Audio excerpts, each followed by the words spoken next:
Hey guys, it is Mr. Ensmayer here with one of my favorite programs. In fact, the array programs themselves are some of my favorite programs. So we're going to make a little game here today called the Number Catcher. Just a quick little, something you'd maybe play on your phone or something like that. So I'm going to start my project, call it Number Catcher. Obviously on the desktop, create. And with these programs, there's not typically a whole lot you're going to do on the form as far as tools go. A lot of this is going to be based on the code. But there are a couple things we're going to start off with. First, I'm going to, of course, change my text, change that to Number Catcher. I'm also going to make my form, if I scroll down here, the window state I'm going to make maximized. And I'm going to go up to my background color. I'm going to make the background color white for no other reason than I just think it looks good for this program. Alright, I am going to then double click on the form. That'll take me into the code for form load. Let's go up here, put our header, number catcher, whenever, whichever period, and whoever. Well, I guess I could put that. I mean, I am me, so we'll do that. Okay. So with arrays, I'm going to declare, I'm going to dim a number variable. I'm going to say in parentheses 0 to 9 as label. So we've looked at variables in the past, integers, booleans, strings, and there's all a bunch of different variables. We've also done some of the stranger ones like graphics, stuff like that, brushes, pens. So this week you're going to see that you can dim things as some of the tools. So I'm going to create 10 labels. So the parentheses denote the locations, the indices, which is plural of index. Those are the locations. So there's going to be number 0, number 1, number 2. The arrays start at 0 and they go up to whatever number they go up to. So if you start counting on 0, that means going up to 9 means there's really 10 things. So rather than having 10 separate variables, we have what's called an array. You might remember them from Python. We looked at lists, dictionaries, those kind of things. It's a collection. I'm going to also dim a few other things. I'm going to dim count as integer. I'm going to dim start time as date, dim result as a time span. Alright, so, we'll talk about what count is later on, but it bears noting what do these two variables do. So, times are dates, meaning I dim something as a date. Well, it's really still a time. I mean, if I put my mouse over it, it says like that's a date time. It's an instant in time. So it's almost like you're starting a stopwatch. You're saying, when you run the program, click, start, and you're saving that. Time span is the time between two times. So if you click the stopwatch on 9:42 and then you click it again at 9:43, the time span is a minute. So this is the time between times. So what we're going to do in this program is we are going to store a timer to see how quickly we do this, because that will tell us, basically who's better at the game. I'm also going to dim dx. Now, the numbers, the labels, are going to be the things bouncing around the screen. But if you want them all bouncing at their own movements, at their own angles, what that means is they all have a dx. They all have a dy. So if you have 10 objects labeled 0 through 9, you are also going to have a dx 0 to 9 as integer, dy 0 to 9 as integer.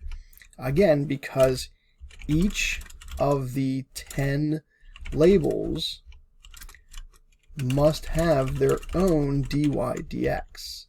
So when you're doing this animation, when you're animating multiple things, rather than having them all go in the same direction, which would be 1 dx dy, you're going to have 10 different dx's. So like number 0 is going to move with dx0, dy0. And this will probably make a little bit more sense when we actually code this thing. Okay, so now inside form load. This is where we need to first, as we typically do, we say randomize. This is going to set up a random number generator. Count is going to start at 1. Again, we'll look at what count does later on. So just kind of hold off on that for the time being. Now, the most important part of this program. When you are creating tools through code rather than design. So like typically most of this year, we've dragged and dropped buttons, labels, you name it. So now we're not doing that. We are creating things through the code. We're saying, hey, I have 10 of these labels. So when you're doing that, all of the properties need set in the form load. We also then must add the tools to the form and connect any actions like click to those tools. So all of that's going to take place here. So what I'm going to do, I'm going to do a for loop. For x equals 0 to 9. So you remember for loops. For loops are counters. They are typically used with lists, arrays, dictionaries, whatever you want to say. You are going through 0 to 9. The variable x is going to stand for the numbers from 0 through 9 sequentially. You might remember in Python, everything was just tabbed in, and that's how you knew it was part of it. Well, just like in Visual Basic, we have if and end if. Here, a for loop ends with the word next. You're saying, hey, go to the next x in the counter. Okay. I'm going to let you have that sink in. So here's what we do. I'm going to say number parenthesis x equals a new label. So the keyword new means, okay, you declared it, but now I'm making it. I'm saying number 0 is a new label. So you're basically like, you're dropping it on the screen, right? In our design, we drag and drop, we say, okay, here's a label. So think about all the things we do with a label. Like, what's the first thing we do? We said, turn the auto size to false, and that's exactly what we do here. In the code, though, we don't do it in the design. So you see where I'm going with this. All of the different properties that need set. Auto size false, the background color, the foreground color, the text, the font, like all of that stuff, all of it needs set in the code. So you just have to kind of do a checklist. So number is the name of our label, and then this bracket x, this little parenthesis x, it's going to be each one 0 through 9. So we're saying set number 0, then set number 1, number 2, number 3, and so on and so forth. And eventually it's going to do all 10. Now imagine doing this without an array. Imagine doing it with 10 separate labels, 10 separate variables, number 0, number 1. We'd have to do this like copy and paste 10 times. The for loop and the array saves us having to copy and paste 10 times. We just say, hey, repeat this code 10 times, 0 to 9. So now I'm going to say number x dot width is 100. Number x dot height is 100. So after we set the size, we say what the size is going to be. Like we turn the auto size off, and then we set what the size is going to be. Then number x dot left, the left coordinate, remember top left coordinate, is going to be a random number, intrnd times. Now for this, I mean, we can do sort of, the size of the screen. Let's not go too crazy. Let's go maybe like, I don't know, depending on what your screen is set to be. Like I'm going to do 1500. Maybe adjust that for your resolution at home if you have a different setup. And then top intrnd times maybe like 700.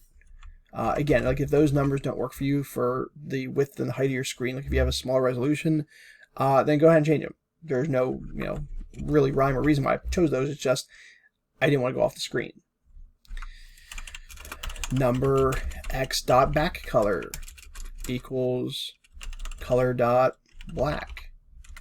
Number x dot forecolor equals color dot white. So, I mean, it really is. It's just taking the power out of the design's hands and putting it into the code.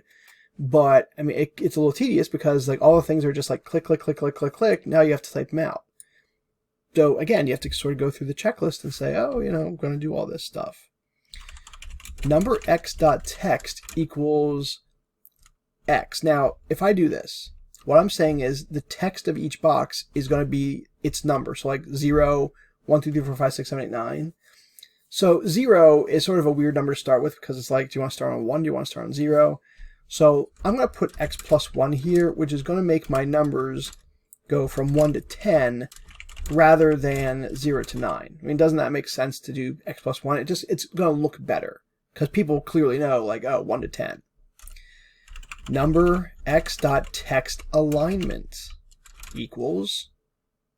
Now, you know, one of the harder things is knowing, you know, on the right side when they're the properties, you just, you know, presto changeo, click and you can find it, like middle center. So don't lose sight of when you hit the equal sign, it sort of guides you, you know, so like right there. Like when I've remembered it's the content alignment middle center, probably not, but like use your arrow keys or use your mouse and be like, oh, it's got to be that one. And then hit tab, and then that way you don't have to remember it. You just kind of type it. Number x dot font equals. Now to make a new font, it's kind of like making a new color. You have to say new font, and then let's pick a font name. So let's pick something like Arial. And of course, if you want to pick something different, go right ahead. And then I'll do, I don't know, 24-point font. So that's going to set the font. Okay. And then number x dot border style equals. And once again, like would I have remembered that it's border style dot fix single? No.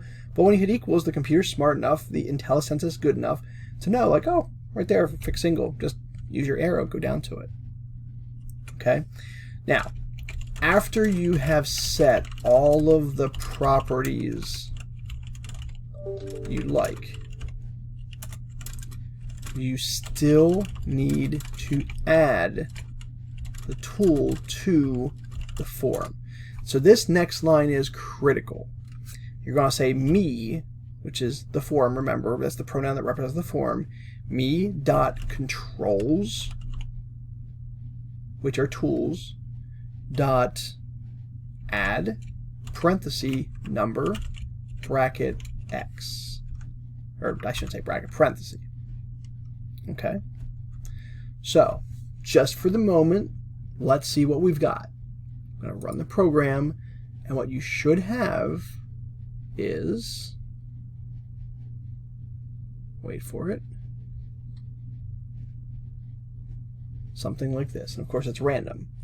So that's what we've created. We've created 10 random rectangles, white text, black background, Arial, 24-point font, centered text, 1 to 10, randomly located on the screen.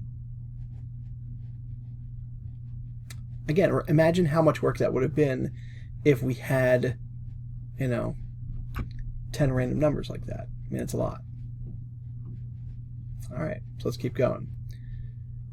What's next is I need to be able to click on them, because right now, you know, like if I go to my design, you know, what am I going to do? I can't like double click on the labels. They don't exist. So what I need is I need code where I'm going to connect these to an action. So to add an action to this array, we add a handler. Okay. Now, I don't know if this has ever, you know, come past your notice, but at the end of all of these subs, there's always this word handles. What that means is like this code deals with, this code handles it. You know, when somebody says like, oh, I'll handle it. Well, that's what it means. It's like this code handles clicking. This code handles scrolling. So I'm going to add a handler. I'm going to say the line add handler, which is a keyword, turns blue, number, parenthesis x, dot click. That's my action. If you want to do a different action, you say something different, like dot mouse move, dot click, dot double click, dot mouse enter, whatever. So there's dot click.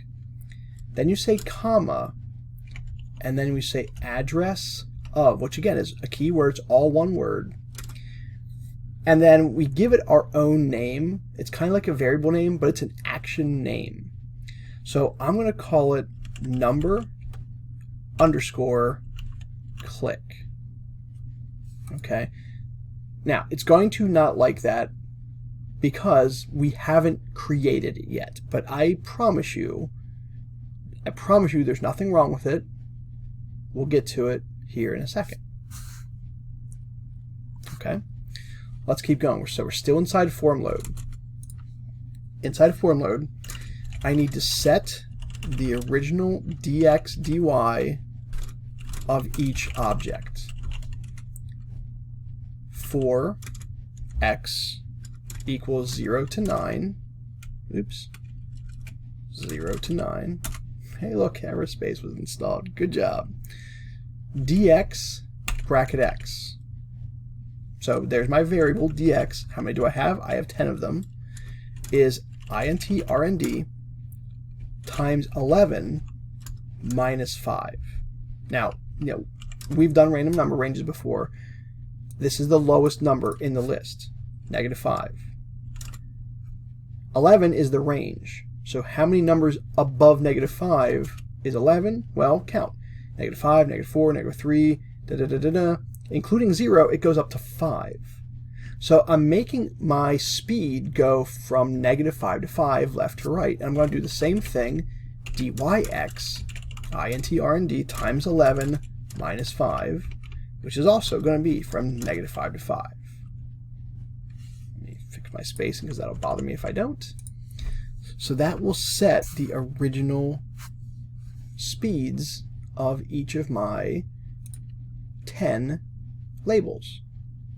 The final thing, start time, remember that? That's like starting the stopwatch. You want to get that instant in time. So I'm going to say the keyword now. I don't know if you remember when we did the date time picker, but what we're saying here is start the stopwatch, store the current clock. So now. Alright, so there's the end of form load. Alright, this next part can be a little tricky, so pay close attention. So after the form load sub, but before class. Alright, so here's what you have to do. We need to make our own sub. And the thing is, like, if you try to go to the drop downs, the labels that we're making through the code, they're not there. So like we can't generate our own thing. Like we can't go to the design to click on them. We can't generate them in the drop downs. So all we can do is type this ourselves. But like that seems a little ridiculous because hey, there's a perfectly good sub right here. So what I'm going to do, and again, just be very careful about what you're doing here. I'm going to take that line of code that says private sub form load. I'm going to take that and I'm going to copy it. I'm going to come down here below n sub for form load, but before n class. N class must be the last line of code, and do not erase it because bad things happen. Go right here and hit paste. Hit enter. Now, what you've just done is very bad for the computer. You have 2 form loads. But the good news is we're not going to do anything with it at the moment. Right here where it says form load, that's the name of the subroutine. That's the name of the function. Well, the one we're making is called number click. So I'm going to take number click. I'm going to put it right here. And I'm going to rename what we just copied. I'm going to make it called number click. Sender, event argument, like just keep that stuff there.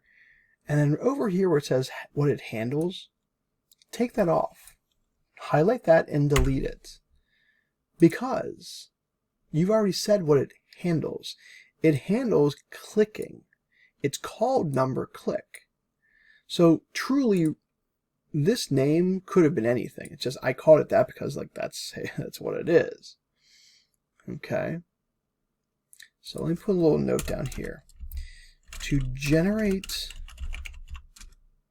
a sub for the action we need, in other words, clicking on the array, my advice is copy and paste an existing subheader.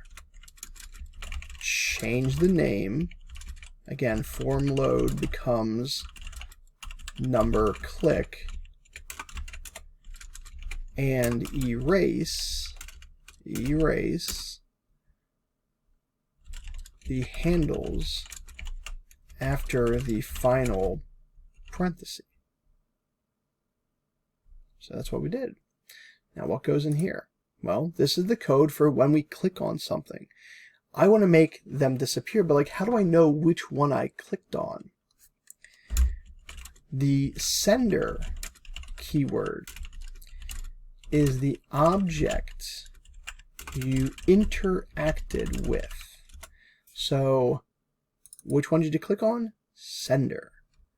So if I say sender.visible, now the IntelliSense is not going to come up here, but I'm going to show you something here in a second that will help. Equals false. Okay, now we're not going to do anything else at the moment. They're still not animated because we haven't made a timer yet, but let's just run this because I want to show you what happens. What we've just created is a way where when we click on each label,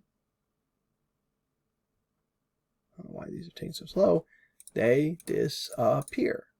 That's what we want to do. Alright, so a couple things about this. Sender is the thing you're interacting with. Object is a very generic word. The computer will just put it there because like it works for everything. But if you are with a specific array, like we know these are labels, replace that with what it is. Okay? You can also replace object with whatever tool your array is. So label instead of objects. Now, why does that help? Well, watch this. Remember how the IntelliSense didn't work? Sender dot, oh, look, now it works. Okay. Now, here's another thing. I don't want to click on them out of order. I want to go in order. 1, 2, 3, 4, 5, 6, 7, 8, 9, 10. That's sort of the game. I have to find them in order. So what I'm going to do is I'm going to put this in an if statement saying if sender.text equals, remember our count variable from all the way back at the beginning of the program? So the count variable starts at 1.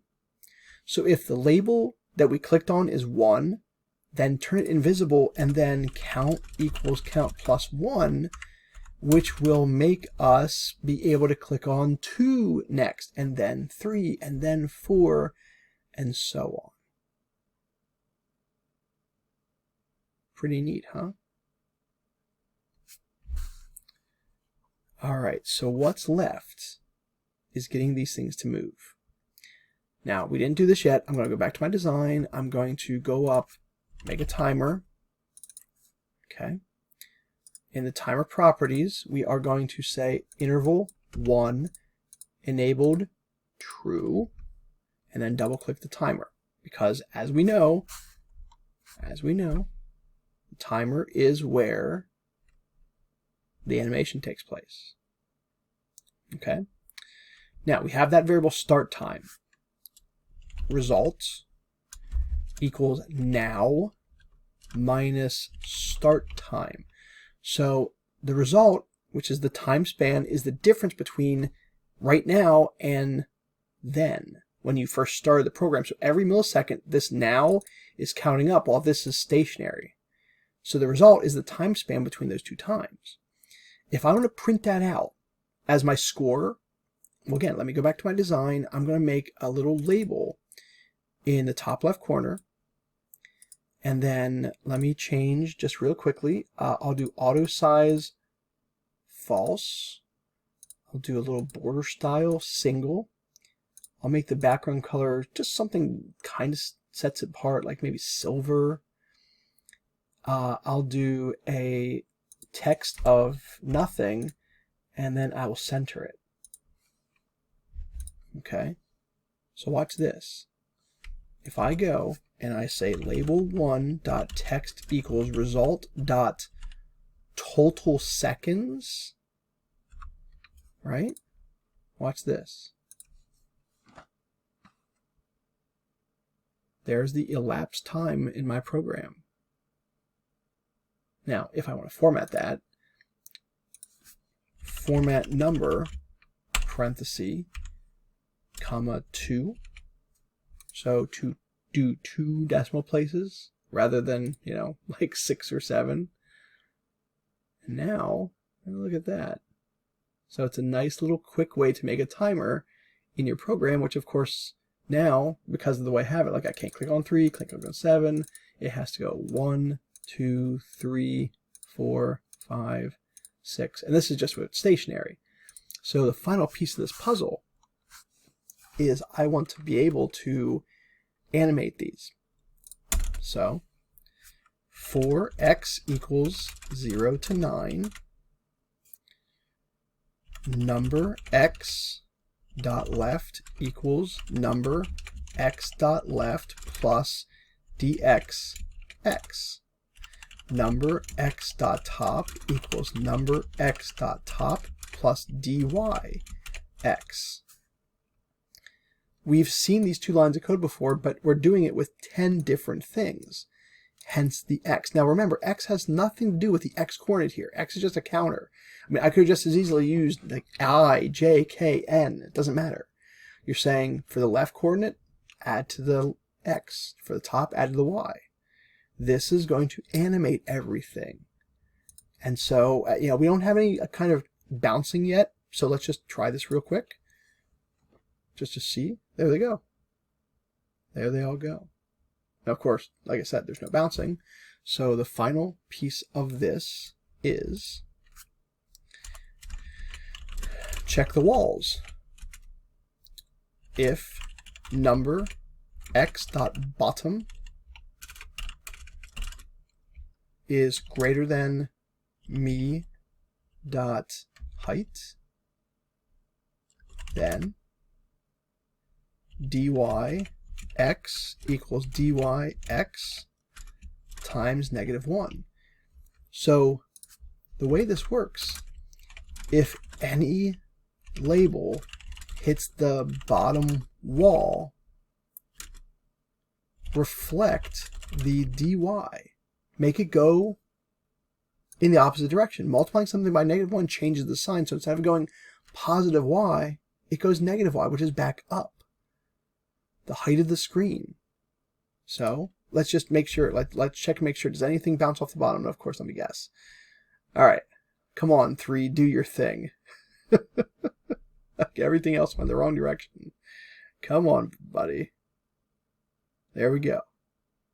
Okay, so we need to do that for each of the 4 sides. If number x dot right is greater than me dot width, then dxx equals dxx times -1. That would be hitting the right side. I don't know why it says right to left. It should just say right. Okay. If number x dot top is less than 0, then dyx equals dyx times -1. If it is less than 0, that's the top. If the top of the box goes off the top of the screen, reflect it back down. If number x dot left is less than 0, then dxx equals dxx times -1. So there's my 4 walls. Run the program. Make sure they all bounce. Okay. So this is an interesting little thing right here. You see how 5 is not moving? You know why that's interesting? Because we did a random number for dy dx. We made it go -5 to 5. Zero's in there. So either of the dx dy could be 0. So what's interesting about this is what would that be? Like 1 out of every 121 possibilities is going to be stationary because you just happen to roll a dice and you landed on 0, 0. Like you got 0 for the x, 0 for the y, and so you have a stationary number. So we got lucky or unlucky depending on how you looked at it. But they all look like they bounce. Let's just try it one more time. There we go. See what I mean? Like this 10 is not moving up and down. It's like the dy is 0. The dy is 0. That's okay. And some of them might be moving straight up and down. That's okay. It's a really rare circumstance where you have both zeroed out. Okay, so then finally, how do we win? So the final piece of the puzzle is when you get 10 of these things, when you get to a count of 11, game's over. So if the count is 11, because remember you said +1, so when you get to 10, if the count's 11, then as always, turn the timer off. Turn the timer off. Did you win? Message box. Your time equals, and then we can say plus str result dot total seconds. Remember what str does is it converts a number to a string to concatenate. Remember, plus sign concatenates. So you're saying join this to that. We've talked about that a handful of times. So let me play, see how it goes. All right, here we go. 1, 2, 3, 4, 5, 6, 7, 8, 9, 10. 8.9680767 or 767, whatever. Seconds. Good job, me. Game over. So, hope you enjoyed the video. I know this was on the longer side, but there's a lot going on here. If you have any questions, if there's something you don't understand, please let me know. Have a great day.